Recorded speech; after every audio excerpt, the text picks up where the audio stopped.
Nesse momento, quero iniciar a apresentação do trabalho de pesquisa intitulado como OBMEP na Escola Online, um programa de formação de professores, cujos autores são o professor Bruno Serafim, a professora Ana Paula de Avelar Brito e o professor Edelvais José Tavares. De antemão, quero agradecer a toda a comissão organizadora da 11ª CEMAT do curso de licenciatura em Matemática do Instituto Federal de Goiás, campus Goiânia. Para esta apresentação, dividirei em 4 pontos essenciais, onde a primeira nós teremos a introdução, no segundo momento nós teremos o desenvolvimento, onde destaco também os resultados, e por fim teremos as considerações finais e as referências bibliográficas, estas que embasaram o nosso trabalho. Na introdução, apresentarei alguns pontos essenciais, estes que servirão de justificativa e também de motivação para os professores do ensino básico a participarem do programa OBMEP na escola, conhecido como ONI. Nesse primeiro ponto, a gente já percebe o quão é qualificada esta OBMEP por se tratar da maior Olimpíada de Matemática do mundo. Além disso, no ano de 2020, a OBMEP encontra-se na 16ª edição e bate um recorde de 54.831 instituições participantes dessa Olimpíada. Além disso, quase que atinge 100% dos municípios brasileiros, chegando ao número de 97,71% destes. Além disso, nós temos o número de 18.158.775 estudantes esperados para participarem da primeira fase desta Olimpíada.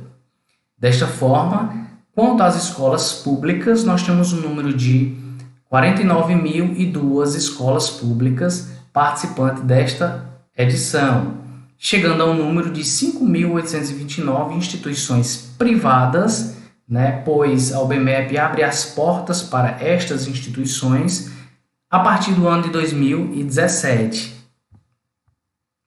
Então, para o desenvolvimento, eu destaco nesse primeiro ponto de sujeitos que tivemos um número de 22 professores do ensino básico participantes do estado do Ceará, em particular na cidade polo de Juazeiro do Norte, cujas principais características das atividades acadêmicas foram os encontros online, dedicados aos estudos sobre aritmética, aos estudos sobre probabilidade, análise combinatória, que nós chamamos essas duas partes de contagem no programa, bem como a parte de geometria, utilizando o software GeoGebra. As ferramentas tecnológicas utilizadas, utilizamos o Google Meet, o Google Classroom, além de outros canais de comunicação, para gravarmos nossas aulas e participações das reuniões com o professor coordenador. Este, por sua vez, um professor universitário, demonstrando assim o cuidado que o INPA tem para com seus professores e a sua valorização. Neste trabalho, destaco a importância dos conceitos básicos de aritmética, em especial os pontos cruciais tratando-se sobre divisibilidade. Portanto, eu já apresento como o primeiro resultado dessa pesquisa o critério de divisibilidade das potências de base 2, ou seja, a generalização do critério de divisibilidade por 2. Então, nós temos o número natural n é divisível por 2 elevado a p, se o número formado pelos últimos p algarismos de n for divisível por 2 elevado a p. Então, vamos à demonstração desse resultado, bastante compreensível, e vamos nesta. Então, considere um número natural n de n dígitos naturais, tá certo? Então, daí a gente escreve esse número n na base 10, nós expandimos o número n na base 10 e vamos escrever este número como um somatório para facilitar a nomenclatura e o entendimento, tá? Então, nós temos o número natural n, com n dígitos, escrevemos primeiramente na base 10 e depois simbolizamos através do somatório.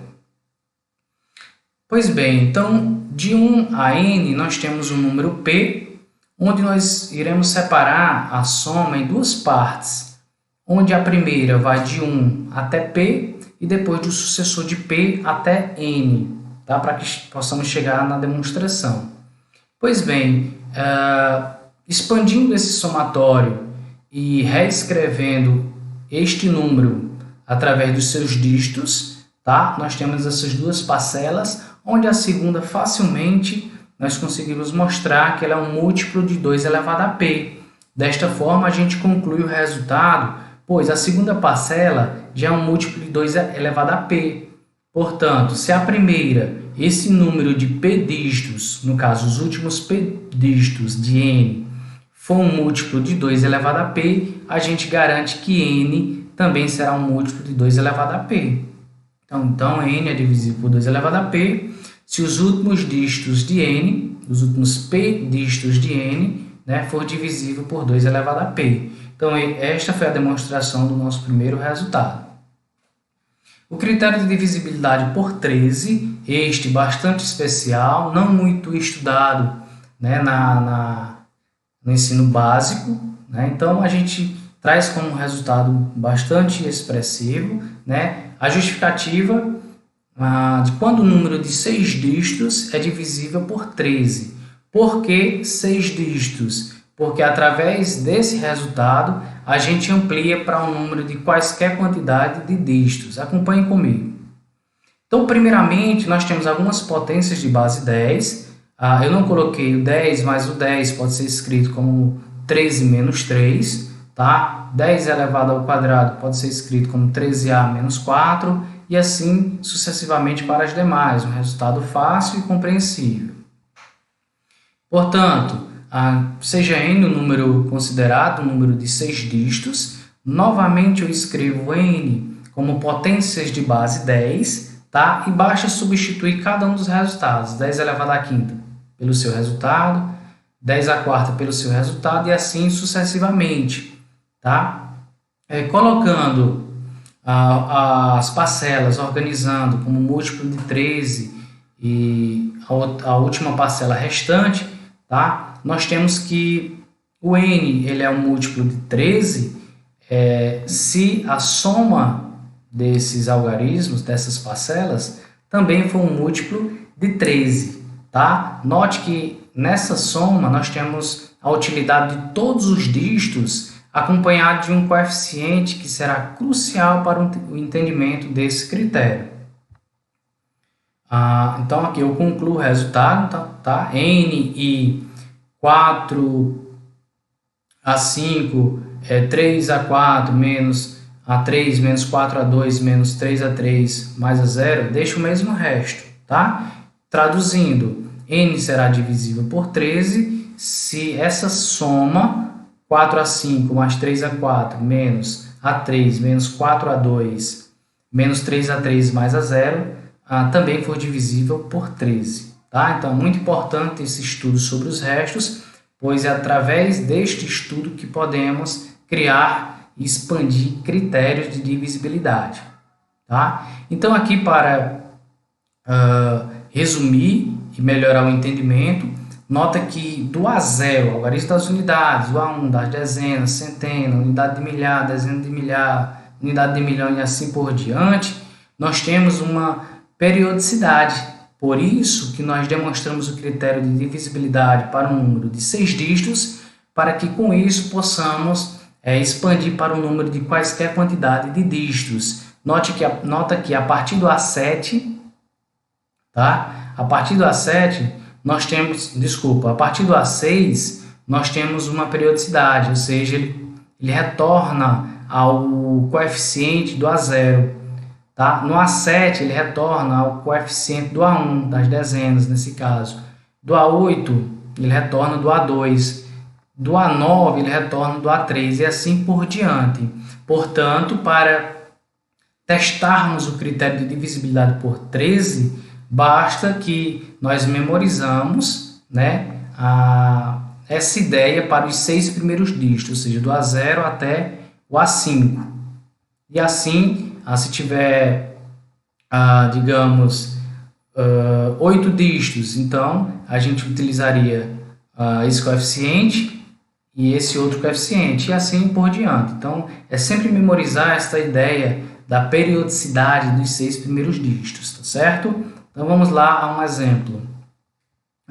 Vamos utilizar o critério apresentado, né, para que assim a gente possa determinar o resto da divisão, né, do número 2.613.936 por 13, tá? Então, vamos lá. Então, organizando os números na sequência, primeiro lembra-se que primeiro a gente pega o algarismo das unidades, dezena, centena e assim por diante, tá? Com isso, lembra da periodicidade, 1, menos 3, menos 4, menos 1, 3, 4 e 1. E basta realizarmos o produto. Lembra que a última parcela, né, era dada através de soma de parcelas, né, onde nós tínhamos o coeficiente multiplicando, respectivamente, cada um dos algarismos. Então, ó, 6 vezes 1, 6, 3 vezes menos 3, menos 9, 9 vezes menos 4, menos 36, 3 vezes menos 1, menos 3, 3 vezes 1, 3, 6 vezes 4, 24, 2 vezes 1, 2. Quando a gente soma estes resultados, a gente tem um resultado, né, de menos 13. Aí basta você se perguntar, menos 13 é um múltiplo de 13? É divisível por 13? Tá? Nós sabemos que sim. Portanto, este número de 2.603.936, como ele é divisível por 13, nós sabemos que o resto é, nesse caso, 0. Tá? Então, vamos passar adiante. Então, nas considerações finais, né, nós temos que o programa OBMAP na escola, ele é o quê? Ele é eficiente na qualidade do ensino de matemática, esse é um dos objetivos, pois tem a preparação dos professores, disponibiliza materiais didáticos, tá? E tem todo um acompanhamento pelo professor orientador. Tá? Possui uma metodologia própria, ou seja, ligada à resolução de problemas, né, e desafios.